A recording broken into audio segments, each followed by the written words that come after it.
What's going on, everybody? Crazy Dog back with my Browns Rams Week 13 preview as my 7-4 Cleveland Browns look to bounce back after a tough loss on the road in Denver as they head to Los Angeles. In fact, they went right from Denver to LA, and they're actually practicing at UCLA this week, which would have been cool if DTR wasn't in the concussion protocol, because then he would have been able to practice at his alma mater. But with DTR in the protocol, the question now is who's going to start for the Browns this week against the 5-6 Rams, who've won 2 in a row, including a very impressive win on the road in Arizona against the lowly Arizona Cardinals? And my answer to that question is I'm hoping it's Joe Flacco. But we all know Kevin, right? He likes to do things against logic. So that means he'll probably start PJ Walker. And the reason is probably going to be because Joe Flacco just doesn't know the playbook yet. Which, if Joe Flacco doesn't know our playbook by now, and he's been here for what now? 2 weeks, pretty much? Yeah, come on now. Let's get serious, Kevin. I mean, after all, the Browns are still in the hunt for not only the division, but also a playoff spot. In fact, I think we're still in the wild card, even though we lost to the Broncos. Yeah, so we're not necessarily dead. I mean, we're 7-4. We're still in the hunt. And the logical thing is you start the quarterback who gives us the best chance to win, right? So, in other words, not PJ Walker. I swear, if I hear Kevin come out and say, we're starting PJ Walker this week, a lot of Browns fans are going to be pissed. Yep, including me. I might actually make a video going off on Kevin if they start PJ Walker this week. Because we've all seen PJ Walker at this point, right? We've all seen what he can do. And that's practically nothing except turn the damn ball over. He's a turnover machine. My God, bro. There's no way they would start PJ Walker, right? Right? I mean, we are talking about Kevin here. Oh, God, I hope he doesn't do what I think he's going to do. I really hope not. Yeah, with that being said, let's talk about this game coming up against the Rams. But don't do what I think you're gonna do, Kevin. Okay? Alright. I really don't want to have to make a rant video talking about you because you do things out of the ordinary. I mean, after all, look what he did against the Broncos, right? Facing the worst run defense in the league, and this dude's out here throwing the ball all over the place. Now, I get it. DTR was starting to heat up, and then he got freaking injured. Makes you wonder what would have happened if DTR didn't get hurt, right? Because, like I said, he was starting to heat up. Like, Tillman was starting to cook, too. They were starting to get that thing going, right? Yeah. And then comes out with a concussion. PJ Walker comes in there. And at that point, I was like, game over. We're done. Now, with that being said, let's get into the preview portion of this video. Now, before I get into it, be sure as always to hit the like button, subscribe, and hit the bell. And we're going to start off by looking at the overall history between the Rams and the Browns, which, believe it or not, once upon a time, the Rams actually played in Cleveland. Yeah, they were in Cleveland before the Browns were established. And then the Rams left town and the Browns were brought in, and the rest is history. Now, looking at the overall series history, the Rams lead the series 13-11. The Browns last beat the Rams in 2007, back when Derek Anderson was the quarterback and, we were like this close to a playoff spot. But freaking Jim Sorgi, man. Jim Sorgi. Wow. Oh, yeah. If the Colts had started Peyton Manning in that game, Colts probably win, and we would have been in the playoffs in 2007. But also, we should have won a couple more games, right? Yeah. That was Up until 2020, that was the best year we've really had, right? Record wise. Didn't make the playoffs. And then Kevin came to town. And this is the most success I've seen as a Browns fan. Crazy, right? But yeah, the last time the Browns beat the Rams, 2007. And the last time the Rams beat the Browns, of course, 2019.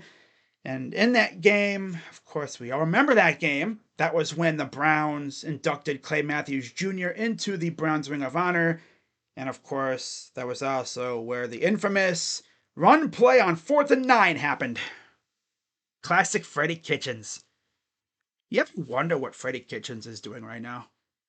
Pretty sure he's a position coach somewhere, right? I know what team had to hire him to be a position coach. Because overall, he's not a bad position coach slash coordinator. He's a head coach.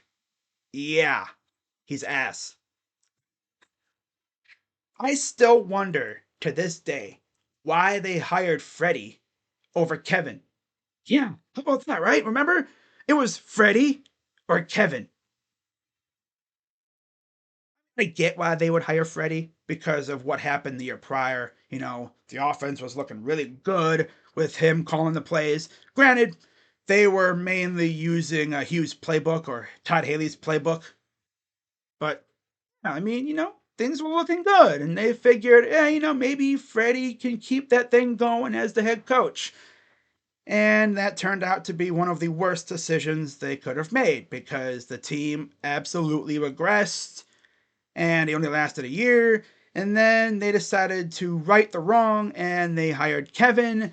And here we are.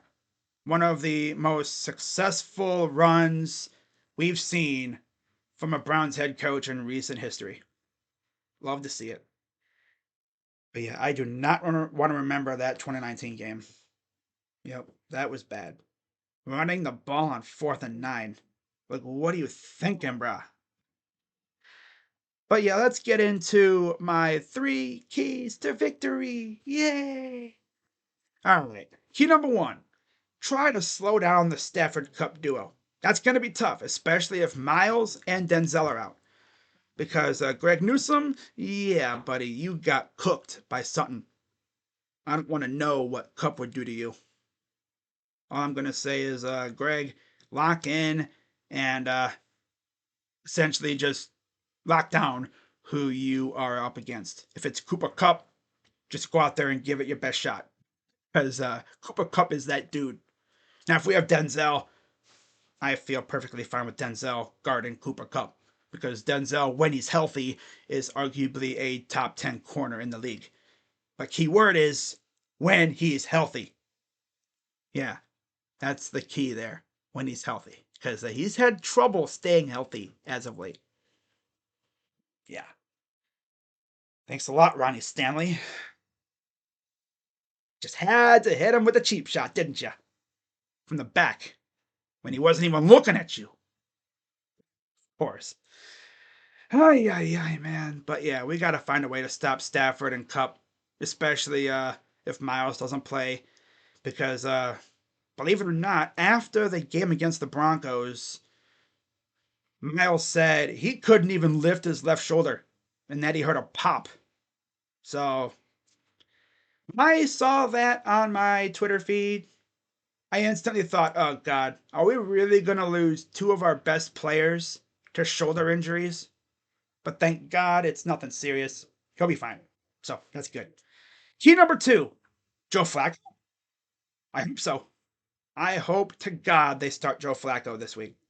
If they actually are serious about trying to be a playoff contender. Because, like I've said, bro, PJ Walker sucks. He's ass. He does not give you a chance to win at all.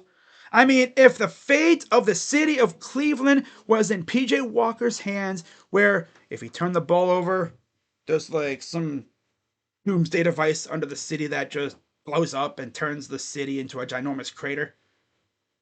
Yeah, the city's cooked. It's the way it is with PJ, right? He just cannot take care of the ball. And I can't trust him.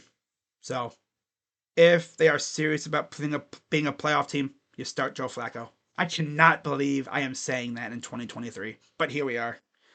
right? And then key number 3, play a clean, mistake-free game, which of course wouldn't happen if we started PJ Walker, because like I said, that dude cannot take care of the ball worth a crap. So, again, it all depends on who's starting at quarterback. Now, when it comes to my player to watch, I'm going with David Njoku, who unfortunately has caught a case of stone hands over the past couple games. Hopefully, he can reacquire his soft, friendly hands this week, and he could really be a weapon that whoever starts at quarterback could use, whether it's Joe or PJ. Or maybe DTR is coming back at some point. Maybe DTR beats the odds and he gets off a protocol and he actually plays, which would be awesome. But I doubt it. Yeah. But regardless of who's at quarterback, they need David Njoku to have those soft, friendly hands that he's had pretty much all year. We need that again. And then my prediction for this game, I actually have 2.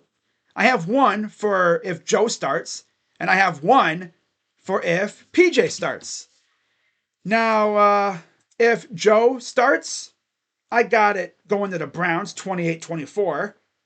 And if PJ starts, 28-14 Rams.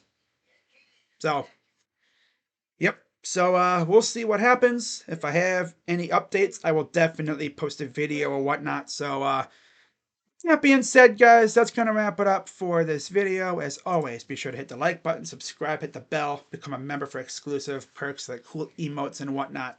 And I will see you all tonight for Cavs Hawks in-season tournament game 4. I'll see you guys tonight. Go Browns. I'm Crazy Dog, and I'm out. Bye-bye.